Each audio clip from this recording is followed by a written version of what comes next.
Click করুন অ্যাপের bell আইকনে আর সাবস্ক্রাইব করুন এবিপি আনন্দ। সব সময় থাকুন খবরে। নমস্কার, দেখছেন এবিপি আনন্দ। সাতটায় বাংলায় আপনাদের সঙ্গে আমি স্বর্ণালী। দিলীপ ঘোষের মুখে ফের রাষ্ট্রপতি শাসনের প্রসঙ্গ। শুক্রবার রাজ্য বিজেপি সভাপতি বলেন, রাজ্যে আইন শৃঙ্খলা ব্যবস্থা ভেঙে পড়েছে, অনেকেই রাষ্ট্রপতি শাসন চাইছেন। পরে অবশ্য তিনি বলেন, আমরা নীতিগতভাবে কোনো নির্বাচিত সরকারকে ফেলার পক্ষপাতী নই, ক্ষমতা থাকলে করে দেখা পাল্টা চ্যালেঞ্জ তৃণমূলের। डेमोक्रेसी और कॉन्स्टिट्यूशन की जो एसेंस है उसे बरकरार रखें तो अच्छी बात है, नहीं तो लोग तय कर चुके हैं जो होना है वो 21 में होगा। लेकिन कह नहीं सकते, अगर इसी चीज से दीदी को अगर लगे कि हम कुछ नहीं करेंगे तो हो सकता है उसके पहले ही कुछ और घट जाए। এই যে পরিস্থিতি পশ্চিমবাংলায় তৈরি হয়েছে, তার ফলে মানুষের ভয়, তার ফলে অনেকে এখন রাষ্ট্রপতি শাসনের দাবি করছে। ঘুরিয়ে কি ফের একবার তৃণমূল সরকারের উদ্দেশ্যে বাংলায় রাষ্ট্রপতি শাসন জারির প্রচ্ছন্ন হুঁশিয়ারি দিল বিজেপি? ফের তুঙ্গে জল্পনা, এই নিয়ে পাল্টা চ্যালেঞ্জ ছুড়ে দিয়েছে তৃণমূল।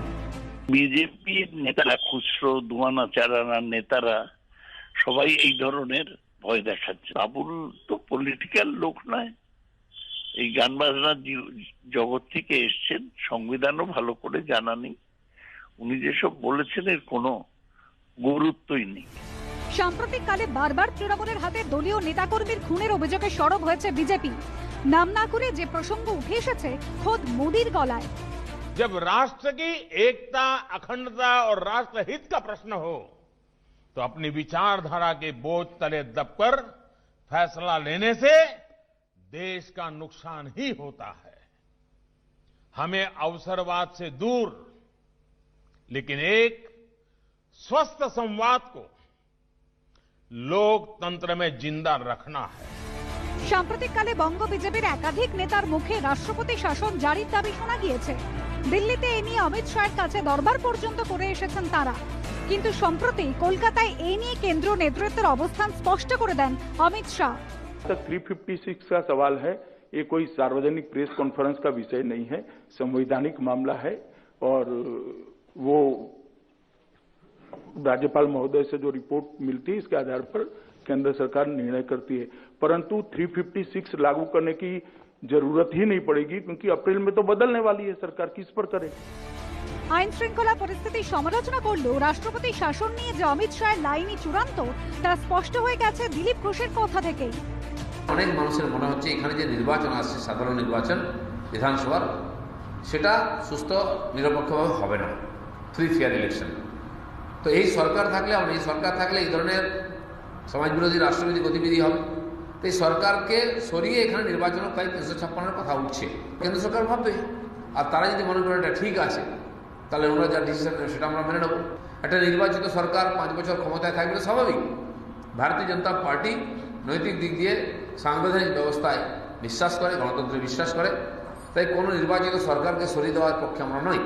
যে 356 করছেন, হিম্মত থাকলে করে দেখান, হিম্মত থাকলে দিলীপ ঘোষটা করে দেখান। পরে অবশ্য দিলীপ ফের স্পষ্ট করে দেন, তাঁরা ভোটে লড়াই তৃণমূলকে হারাতে চান। ওটা নিয়ে কনফিউশন হয়েছে, মানে পার্টি চায় কি চায় না এটা জানা। পার্টি কখনো ডিমান্ড করেনি রাষ্ট্রপতি শাসন, আমরা নৈতিক দিয়ে চাই না, আমরা এমনি ভোটে হারিয়ে। সব মিলিয়ে বিধানসভা ভোটের আগে বাকযুদ্ধ তুঙ্গে। দীপক ঘোষ ও আশাবুল হোসেনের রিপোর্ট, এবিপি আনন্দ। মালদার সুজাপুরে প্লাস্টিক কারখানায় বিস্ফোরণের ঘটনার তদন্তে এসটিএফ। বিস্ফোরণ স্থল থেকে নমুনা সংগ্রহ তদন্তকারীদের। উপস্থিত ছিলেন জেলা পুলিশের উচ্চ পদস্থ কর্তারা। কারখানার শরিক মালিকদের জিজ্ঞাসাবাদ করা হচ্ছে, জানিয়েছেন পুলিশ সুপার। ধুলোয় মিশে গিয়েছে কারখানার একদিকে দেওয়াল, উড়ে গিয়েছে টিনের চাল, বিস্ফোরণের দগদগে ক্ষত কারখানা চত্বর জুড়ে।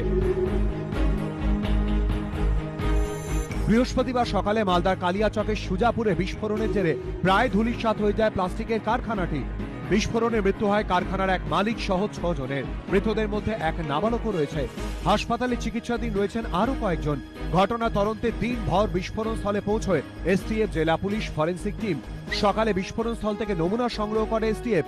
উপস্থিত ছিলেন জেলা পুলিশের উচ্চপদস্থ কর্তারা। বেলা বাড়তি বিস্ফোরণ স্থল পরিদর্শনে যান মালদা ডিভিশনাল কমিশনার। সন্ধ্যায় ঘটনাস্থলে যায় ফরেন্সিক টিম। দিনভর ঘটনাস্থলে তদন্তকারী আধিকারিকরা। পুলিশের প্রাথমিক অনুমান কারখানার যন্ত্র থেকে বিস্ফোরণ ঘটেছে। মালদার পুলিশ সুপার জানিয়েছেন, কারখানার শরিক মালিকদের জিজ্ঞাসাবাদ করা হচ্ছে। বিস্ফোরণের কারণ জানতে বিশেষজ্ঞদের পরামর্শ নেওয়া হচ্ছে। করুণাময় সিংহ, এবিপি আনন্দ, মালদা। সুজাপুরে বিস্ফোরণ, কেন্দ্রীয় হস্তক্ষেপ চায় বিজেপি। কেন পরপর বিস্ফোরণ, প্রশ্ন দিলীপের। গুজরাটেও কারখানায় বিস্ফোরণ, তখন তো এই প্রশ্ন ওঠেনি। পাল্টা ব্রাত্য।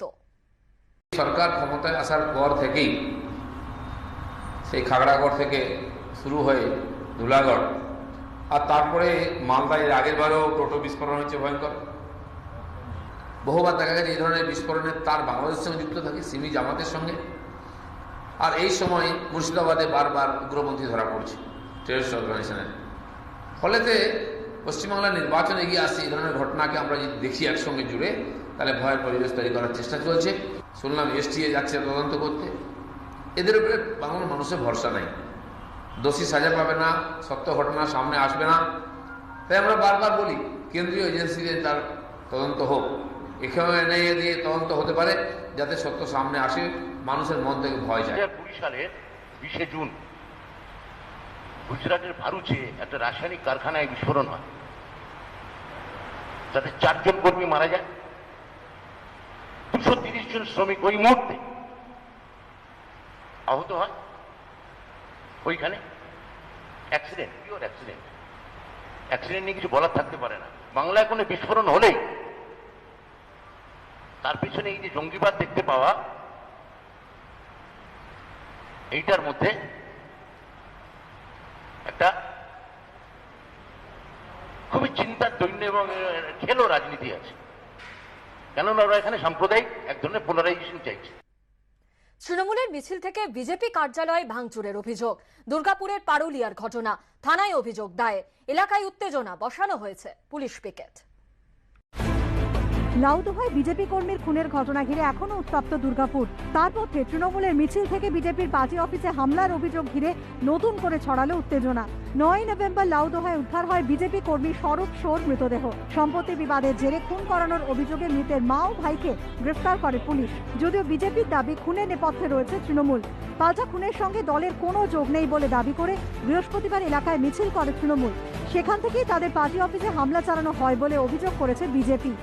1 নম্বর ওয়ার্ডে তৃণমূলের পক্ষ থেকে ধুবিঘাট হোক, রঘুনাথপুর হোক বা পারুলিয়া অঞ্চলে একটা মিছিল করা হয়েছে। প্রায় 100 জনের মতো এসে এখানে আমাদের কার্যকর্তার উপরে হামলা করে, পার্টি অফিস ভাঙচুর করে। তৃণমূল কংগ্রেস রাজনীতিক হিংসা বা হিংসার রাজনীতিতে বিশ্বাস করে, সেটা সারা পশ্চিমবাংলায় সেটা দেখা যায়। তৃণমূল অবশ্য জনরোষের তত্ত্ব খাড়া করেছে। সাধারণ মানুষ যে মুহূর্তে বুঝেছে যে এটার সাথে বিজেপিরই যোগ, সাধারণ মানুষ যারা ওই যে ভদ্রলোক মারা গেছেন তার যারা প্রতিবেশী, তারাই উত্তেজিত হয়ে বিজেপির অফিসে ভাঙচুর চালিয়েছে। বিজেপির তরফ থেকে দুর্গাপুর থানায় অভিযোগ দায়ের করা হয়েছে। বিশৃঙ্খলা এড়াতে এলাকায় বসেছে পুলিশ পিকেট। মনোজ বন্দ্যোপাধ্যায়ের রিপোর্ট, এবিপি আনন্দ, পশ্চিম বর্ধমান। ধান কাটাকে কেন্দ্র করে কোচবিহারের দিনহাটায় তৃণমূলের গোষ্ঠীদ্বন্দ্ব। এলাকায় বোমাবাজির অভিযোগ। গোষ্ঠীদ্বন্দ্ব নয়, ব্যক্তিগত বিষয় নিয়ে গন্ডগোল, দাবি জেলা তৃণমূল নেতৃত্বের। গোষ্ঠীদ্বন্দ্বে তৃণমূল শেষ হয়ে যাবে, কটাক্ষ বিজেপির। ফের তৃণমূল বনাম তৃণমূল। মাঠ থেকে পাকা ধান তোলা নিয়ে শাসক দলের দুই গোষ্ঠীর দ্বন্দ্বে উত্তপ্ত কোচবিহারের দিনহাটা। স্থানীয় সূত্রে খবর, জেলা পরিষদের কৃষি কর্মাধ্যক্ষ তথা তৃণমূল নেতা হুমায়ুন কবিরের অনুগামীদের সঙ্গে দলীয় বিধায়ক উদয়ন গুহর অনুগামীদের বিবাদ দীর্ঘদিনের। স্থানীয় যুব তৃণমূল নেতা মিলন সেনের অভিযোগ, হুমায়ুন কবিরের অনুগামীদের জমির ধান পেকে গেলেও তা কাটতে দিচ্ছে না দলীয় বিধায়কের অনুগামীরা। গত 3 দিন ধরে এলাকায় বোমাবাজি চলছে। এদিন সকালেও বোমাবাজি করা হয়। উদয়নপন্থী লোকজন যারা আছে, উদয়ন গুহর নেতৃত্বে যারা নব্য তৃণমূল করে, এখানে ফারুক মিয়া নামে একটা ছেলে, ওর বাড়ি ছিল বাংলাদেশে। ও এখন পর্যন্ত হয়তো ভোটার কার্ডটা হয়েছে কিনা সন্দেহ আছে। সে মস্তান বাহিনী নিয়ে এসে এখানে বোমাবাজি করতেছে। ধান কাটার ব্যাপারে আমি কিছু জানি না, আমি তো বললাম আমি ধানের ব্যাপারে কিছু জানি না। আমি সকালে ক্লাবে এসেছিলাম, ক্লাব থেকে আমার ওয়াইফ ফোন করছে যে আমার ছেলে অসুস্থ, আমি বাড়ি গেছি। এ বা কার ধান আমি তো এলে কিছু জানি না। এখানে তো আমার ইন্টারেস্ট নাই, আর এখানে কোনো পন্থীর কোনো ব্যাপারই নেই। এখানে জাস্ট আমাকে ফাটানো হচ্ছে। গোষ্ঠীদ্বন্দ্বের অভিযোগ উড়িয়ে দিনহাটা তৃণমূল বিধায়ক উদয়ন গুহর দাবি, কোনো গোষ্ঠীদ্বন্দ্ব নয়, ব্যক্তিগত শত্রুতার জেরে এই ঘটনা ঘটেছে, রাজনীতির কোনো যোগ নেই। এই নিয়ে কোচবিহারে বিজেপির সাধারণ সম্পাদক সঞ্জয় চক্রবর্তীর কটাক্ষ, তৃণমূলে গোষ্ঠীকন্দরের ফলে সাধারণ মানুষ আতঙ্কের মধ্যে রয়েছে। আগামী বিধানসভা নির্বাচনে মানুষ এসব থেকে নিস্তার পেতে চাইছে। গত লোকসভা নির্বাচনে কোচবিহার আসনটি তৃণমূলের থেকে ছিনিয়ে নিয়েছে বিজেপি। বছর ঘুরলে বিধানসভা ভোট, তার আগে তৃণমূলের এই গোষ্ঠীদ্বন্দ্ব শাসক দলকে যথেষ্ট চিন্তায় রাখবে বলে মনে করছে রাজনৈতিক মহলে একাংশ। শুভেন্দু ভট্টাচার্যের রিপোর্ট, এবিপি আনন্দ, কোচবিহার। উত্তর চব্বিশ পরগনার দেগঙ্গায় তৃণমূল পরিচালিত পঞ্চায়েতের বিরুদ্ধে টেন্ডার দুর্নীতির অভিযোগে পোস্টার। প্রধানের বিরুদ্ধে ঘনিষ্ঠ ঠিকাদারদের বরাত পাইয়ে দেবার অভিযোগ উঠেছে। দুর্নীতির অভিযোগ অস্বীকার করেছেন প্রধান। এটাই তৃণমূলের সংস্কৃতি, কটাক্ষ করেছে বিজেপি। টেন্ডার দুর্নীতির অভিযোগ ঘিরে এবারে পোস্টার বিতর্ক। তৃণমূল প্রধানের বিরুদ্ধে উঠল স্বজন পোষণের অভিযোগ। শুক্রবার সকালে উত্তর চব্বিশ পরগনা দেগঙ্গা 84 গ্রাম পঞ্চায়েতের বিভিন্ন জায়গায় এ ধরনের পোস্টার দেখা যায়। গ্রামবাসীদের একাংশের অভিযোগ, পঞ্চায়েত কর্মীদের একাংশের সহযোগিতায় তৃণমূল প্রধান তার ঘনিষ্ঠ ঠিকাদারদের বরাত পাইয়ে দিচ্ছেন। বিষয়টি জনসমক্ষে আনতেই লাগানো হয়েছে পোস্টার। আমরা জানতে পারলাম যে 6 জনা 7 জনা একটা প্যাক্ট হয়েছে, এদের ছাড়া অন্য কাউকে কাজ দেবে না। যারা সরকারি কর্মচারী এদের সঙ্গে অ্যাডজাস্টমেন্ট হচ্ছে কিভাবে, গ্রাম পঞ্চায়েতের সহযোগিতায় তারাই বা কিভাবে করছে। টেন্ডার দুর্নীতির অভিযোগ উড়িয়ে দিয়েছেন তৃণমূলের প্রধান। উল্টে তাঁর দাবি, উন্নয়নমূলক কাজে বাধা সৃষ্টি করতেই এ ধরনের অভিযোগ তোলা হচ্ছে। আমি 84 জিপি প্রধান, এই 2 বছর হয়ে গেল। এ পর্যন্ত যে কটা টেন্ডার হয়েছে প্রত্যেকটাই ওপেন। চাইলে বা এনকোয়ারি হলে তার যথাযোগ্য প্রমাণ আমার দেওয়ার ক্ষমতা আছে, আমি দিতে পারবো। এইটুকু বলতে পারি, তারা উদ্দেশ্য প্রণীত ভাবে এবং আমার দলকে ক্লোষিত করবার জন্য এটা সম্পূর্ণ একটা প্ররোচনা। তৃণমূল পরিচালিত পঞ্চায়েতের বিরুদ্ধে দুর্নীতির অভিযোগকে হাতিয়ার করে আক্রমণ শানিয়েছে বিজেপি। 84 ঘটনাটা প্রকাশ্যে এসছে এবং বহুদিন ধরে চলছে সারা দেগঙ্গা, শুধু 84 না, দেগঙ্গা ব্লক জুড়ে। এবং একটা হরিলুট চলছে, সরকারি টাকা হরিলুট চলছে। দুর্নীতি বা এই সমস্ত সরকারি টাকা তছরূপের ঘটনা ক্রমশ বাড়ছে। বছর ঘুরলেই রাজ্যে বিধানসভা ভোট, তার আগে বিভিন্ন ইস্যুতে রাজনৈতিক পারদ চড়ছে জেলায় জেলায়। সমীরণ পাল, এবিপি আনন্দ, উত্তর চব্বিশ পরগনা। ফিরে এলাম বিরতির পর। রবিবার থেকেই কমবে তাপমাত্রা। মেঘ কেটে গেলে উত্তরে হাওয়ায় 5 ডিগ্রি নামতে পারে পারদ, জানালো আবহাওয়া দপ্তর। তবে কালকেও আকাশ থাকবে হালকা মেঘলা। বেশ কিছুদিন ধরেই ঘাসের আগায় জমছে শিশির বিন্দু। পাতা খসা শুরু হয়েছে আমলকি বনে। এবার এসে গেল আলমারি থেকে সোয়েটার চাদর নামানোর দিন। সপ্তাহান্তে শীতের আমেজে ভাসবে তিলোত্তমা। রবিবার থেকে নামতে পারে তাপমাত্রার পারদ। পূর্বাভাস আলিপুর আবহাওয়া দপ্তরের সূত্রে খবর, আগামী সপ্তাহের শুরুতেই 5 ডিগ্রি পর্যন্ত নামতে পারে তাপমাত্রা। কমবে পূবালি হাওয়ার প্রভাব। উত্তরে হাওয়ায় পারদ নামার সম্ভাবনা। আগামী 24 ঘন্টায় রাতের যে তাপমাত্রা, যেটা এখন একটু বেশি থাকছে, আগামী 24 ঘন্টায় এটার কোনো মেজর পরিবর্তন নেই। 21 মর্নিং অবধি আমরা বলছি নো লার্জ চেঞ্জ, মানে যেটা আছে সেটাই থাকবে। 23, 24, 25, 26 এই কটা দিন মোটামুটি 20-র নিচে চলে যাবে হচ্ছে কলকাতার তাপমাত্রা। কলকাতার থেকে আরও 2-3 ডিগ্রি কম থাকবে জেলাগুলোতে।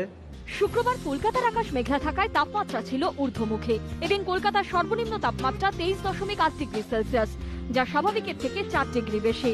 আবহাওয়া দপ্তর জানিয়েছে, শনিবার কলকাতার আকাশ থাকবে হালকা মেঘলা। অন্যদিকে শুক্রবার সকালে কালো মেঘে ঢেকে যায় পুরুলিয়ার আকাশ। ঝোড়ো হওয়ার দাপটের সঙ্গে শুরু হয় বৃষ্টি।